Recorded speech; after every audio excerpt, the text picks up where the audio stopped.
नमस्कार विद्यार्थी मित्रों, कल हमने देखा कि आदर्श बदला कहानी में से बैजू बावरा और तानसेन के बीच युद्ध हो रहा है। संगीत युद्ध चल रहा था। इसमें एक बार तानसेन ने अपनी धुन छेड़ी, दूसरी बार बैजू बावरा ने अपनी धुन छेड़ी और उसके बाद यहाँ पर लोग देख रहे थे। राजा सिंहासन पर बैठा हुआ था। तानसेन अपनी पूरी तन्मयता के साथ, अपनी पूरी एकाग्रता के साथ यहाँ पर सितार बजाता रहा, लेकिन यहाँ पर वह जीतना चाहता था। दूसरे उसके सामने कोई उद्देश्य लक्ष्य नहीं था। अब इसी प्रकार बहुत समय बीत गया। सितार बजती रही, उंगलियां दुखने लगी। मतलब वो बहुत देर तक बजाता रहा, बहुत देर तक वह उंगलियों को हिलाते रहा सितार पर। उसकी उंगलियां दुखने लगी, फिर भी उसे आज क्या नहीं हुआ, उतना समाधान, उतना अच्छा उसे अपने आप पर नहीं लगने लगा। इसके आगे का भाग आज हम देखेंगे। पन्ना नंबर 20 देखिए। मगर लोगों ने आज तानसेन को पसंद न किया। सूरज और जुगनू का मुकाबला ही क्या, आज से पहले उन्होंने जुगनू देखे थे, आज उन्होंने सूरज देख लिया था। बहुत चेष्टा करने पर भी जब कोई हरिण न आया तो तानसेन की आँखों के सामने मौत नाचने लगी। देह पसीना पसीना हो गई। लज्जा ने मुखमंडल लाल कर दिया था। आखिर खिसियाना होकर बोला, वे हरिण अचानक इधर आ निकले थे, राग की तासीर से न आए थे। हिम्मत है तो अब दोबारा बुलाकर दिखाओ। अब देखिए क्या हुआ। मगर आज एक एक बार दोनों ने अपना संगीत बजाया। दोनों के संगीत सुनने के बाद लोगों ने क्या नहीं किया, आज तानसेन को पसंद न किया। आज तानसेन की संगीत कला आज उस आगरे के लोगों को, आगरे के गांव वालों को पसंद न आई। सूरज और जुगनू का मुकाबला ही क्या। सूरज और जुगनू, जुगनू का अर्थ तारा, काजवा जिसे कहते हैं, और सूरज सूर्य। तो देखिए आज उन्हें एहसास होने लगा कि सूरज और जुगनू में युद्ध हो रहा है, सूरज और जुगनू में संगीत युद्ध हो रहा है। तो यहाँ पर दोनों का एक साथ मुकाबला नहीं हो सकता। जुगनू सूरज की बराबरी नहीं कर सकता। आज से पहले उन्होंने जुगनू देखे थे। आज से पहले जो तानसेन के सामने युद्ध कला, संगीत कला दिखा रहे थे, संगीत बजा रहे थे, वह कैसा था, जुगनू के समान था। और उस वक्त तानसेन सूरज की तरह था। मतलब उस वक्त तानसेन का मुकाबला करने वाला कोई पैदा नहीं हुआ। तानसेन से सामने आँख मिलाने वाला कोई दिखाई नहीं दे रहा था। आज उन्होंने सूरज देख लिया था। आज उन्हें बैजू बावरा के संगीत में सूरज दिखाई दे रहा था। मतलब आज बैजू बावरा ने सूरज की तरह लग रहा था, सूरज की तरह दिखाई दे रहा था। आखिर खिसियाना होकर बोला। और देखिए बहुत चेष्टा करने पर भी जब कोई हरिण ना आया। अब तानसेन ने अपनी धुन बजाई, लेकिन हरिण यहाँ पर नहीं आए।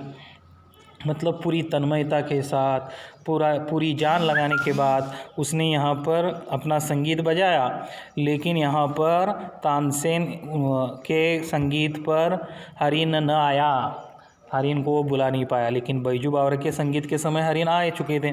मतलब पशु पक्षी भी उसके संगीत में लीन हो चुके थे और वो आकर्षित होकर उसके सामने आ गए। अब वो चले गए।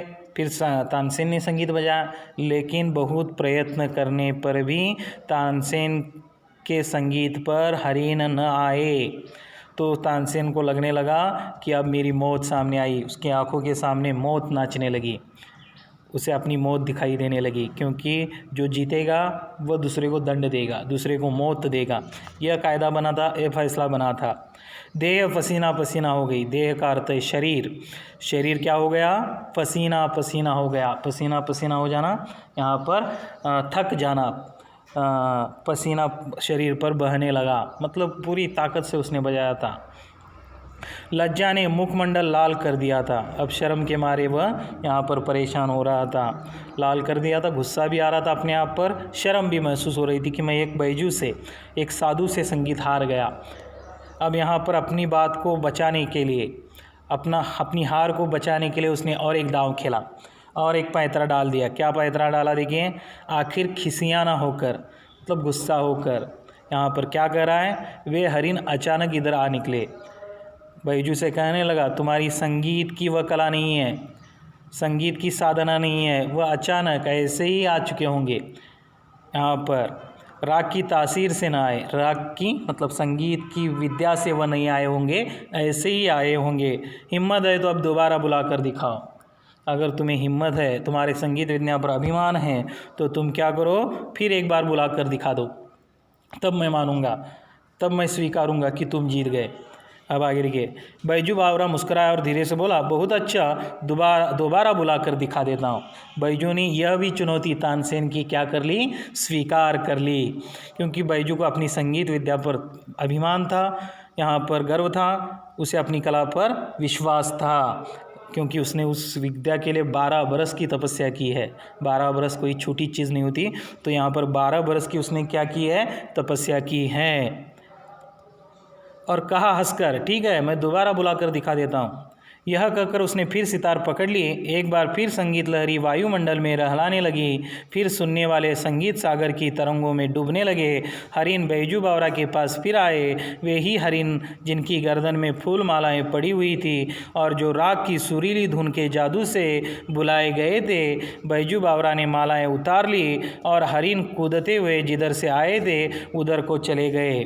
अब देखिए, यह कहकर उसने फिर सितार पकड़ ली। यह कहकर क्या किया उसने, फिर सितार पकड़ ली, फिर से आवाज़ संगीत बजने लगा, फिर से यहाँ पर सितार बजने लगी। एक बार फिर संगीत लहरी वायुमंडल में रहलाने लगी। वायुमंडल वातावरण, संगीत लहरी संगीत की धुन, लहरी का अर्थ धुन यहाँ पर ले सकते हैं। तो यहाँ पर फिर एक बार उसने संगीत बजाया, संगीत पूरे वातावरण में फिरने लगा, फिर सुनने वाले संगीतकार की तरंगों में डूबने लगे। फिर जो सुनने वाले थे, गाँव वाले थे, उसी संगीत के तरंगों में डूबने लगे, हिलने लगे, मंत्रमुग्ध हो गए। हरिण बैजू बावरा के पास फिर आए। जो हरिण थे जो पहले संगीत में या पहले जो उसने बुलाए थे, यहाँ पर हरिण फिर यहाँ पर आ गए। वे ही हरिण जिनकी गर्दन में फूल मालाएं पड़ी हुई थी, और दूसरे हरिण नहीं, वही हरिण जो थे जिनके गले में फूल मालाएं थी, फूल माला आ चुकी थी, और जो राग की सुरीली ध्वनि के जादू से बुलाए गए थे। और इस बैजू बावरा के संगीत से, बैजू बावरा के धुन से वे हरिण फिर से आ गया, इसी जादू उसने बिखेर दी। बैजू बावरा ने मालाएं उतार ली और हरिण के कूदते हुए जिधर से आए थे उधर को चले गए। अब बैजू बावरा ने क्या कर ली, वह जो मालाएं उतार ली और हरिण जिधर से आए थे उधर को चले गए। अकबर का तानसेन के साथ अगाध प्रेम था। उसकी मृत्यु निकट देखी तो उनका कंठ भर आया, परंतु प्रतिज्ञा हो चुकी थी। वे विवश होकर उठे और संक्षेप में निर्णय सुना दिया। बैजू बावरा जीत गया, तानसेन हार गया। अब तानसेन की जान बैजू बावरा के हाथ में है। अब देखिए, अकबर का तानसेन के साथ अगाध प्रेम था। अकबर का सैनिक था, अकबर का गान विद्या का वह सम्राट था। अकबर का तानसेन से बहुत लगाव था, क्योंकि आज तक उसने उसे प्रसन्न किया, संगीत सुनाया था, तो यह अगाध प्रेम था, इसे टाला नहीं जा सकता। उसकी मृत्यु निकट देखी। अब यहाँ पर तानसेन की मृत्यु नज़दीक आ गई थी, क्योंकि बैजू ने अपना संगीत से उसे हरा दिया था। तो यहाँ पर उसका कंठ भराया, कंठ भराना, यहाँ पर रोना आना, दिल ही दिल में वो रोने लगा, क्योंकि अपने नज़दीक के अपने साथी को यहाँ पर वे गंवाने वाले थे। और क्योंकि अब प्रतिज्ञा हो चुकी थी, निर्णय हो चुका था, कायदा बन चुका था, जो हारेगा उसे जीतने वाला दंड देगा, मौत देगा, मृत्यु देगा। वे विवश होकर उठे और संक्षेप में निर्णय सुना दिया। और आखिर उन्होंने क्या किया, संक्षेप में, उदास हैं क्योंकि तानसेन की मृत्यु थी, वो उन्हें पसंद नहीं थी, इसलिए संक्षेप में कह दिया बैजू बावरा जीत गया। बैजू की जीत हुई, उस साधु की जीत हुई, तानसेन हार गया। अब तानसेन की जान बैजू बावरा के हाथ में है। अब तानसेन को बख्शना है या उसे मृत्यु देना है या उसकी ज़िंदगी इस बैजू बावरा के हाथ में है, इसे हम टाल नहीं सकते। अब आगे देखिए, आखिरी का भाग। तानसेन कांपता हुआ उठा, कांपता हुआ आगे बढ़ा और कांपता हुआ बैजू बावरा के पाँव में गिर पड़ा। वह जिसने अपने जीवन में किसी पर दया न की थी, इस समय दया के लिए गिड़गिड़ा रहा था और कह रहा था, मेरे प्राण न लो। अब देखिए, तानसेन कांपता हुआ उठा, अब उसे अपनी मृत्यु नज़दीक दिखाई दी, यहाँ पर उसने स्वीकार लिया और यहाँ पर कांपता हुआ उठा, कांपता हुआ, डरते हुए उठा, कांपता हुआ आगे बढ़ा, डरते हुए, कँपते हुए ही वो आगे बढ़ रहा है और बैजू बावरा के पाँव में गिर पड़ा। बैजू बावरा के उसने पांव पकड़ लिए। वह जिसने अपने जीवन में किसी पर दया न की थी, आज तक उसने किसी पर दया नहीं दिखाई थी। जो भी आएगा, जो भी उसके साथ पराजित होगा, उसको उसने मृत्यु दंड दिया था, किसी को दया नहीं दी थी। इस समय दया के लिए गिड़गिड़ा था। आज ऐसी अवस्था है, उसे खुद पर क्या करना पड़ रहा था, गिड़गिड़ाने पड़ने की ज़रूरत आ पड़ी, उसे दया की ज़रूरत पड़ गई। और कह रहा था मेरे प्राण न लो, और कह रहा था कि मुझे बचाओ, मेरे प्राण न लो, मुझे मत मारो। बैजू बावरा ने कहा मुझे तुम्हारे प्राण लेने की चाह नहीं, तुम इस निष्ठुर नियम को उड़वा दो कि जो कोई आगरे की सीमाओं के अंदर गाए, अगर तानसेन के जोड़ का न हो तो मरवा दिया जाए। अब बैजू बावरा ने जब कहा तो सुनकर वह थक रह गया। मुझे तुम्हारे प्राण लेने की चाह नहीं, मुझे बिल्कुल इच्छा नहीं है, बिल्कुल आवश्यकता नहीं है। तुम इस निष्ठुर नियम को उड़वा दो। तुम क्या कर दो, निष्ठुर नियम को, ये जो तुम्हारा निष्ठुर है, भयंकर नियम है, यहाँ पर यह जो तुमने कायदा बनाया उसको निकाल दो। जो भी आगरे की सीमाओं के अंदर गाए, आगरे के शहर में जो भी गाए उसे मृत्यु दंड दिया जाएगा, तानसेन के बराबर न हो। ये जो तुम्हारा नियम है यह बिल्कुल गलत है, इसे तुम उड़वा दो। मुझे तुम्हारी मृत्यु की कोई गड़बड़ नहीं है, तुम्हें मृत्यु नहीं देनी है। अकबर ने अधीन होकर कहा यह नियम अभी इसी क्षण से उड़ा दिया गया। तानसेन ने बैजू बावरा के चरणों में गिर गया और दीनता से कहने लगा मैं यह उपकार जीवन भर न भूलूंगा। अब देखिए, अकबर ने अधीर होकर मतलब तानसेन की मृत्यु अब बचने वाली थी, इसलिए उसने उतावला होकर कहा यह नियम अभी इसी क्षण से उड़ा दिया गया, यह जो नियम था अभी यहाँ से निकाल दिया गया।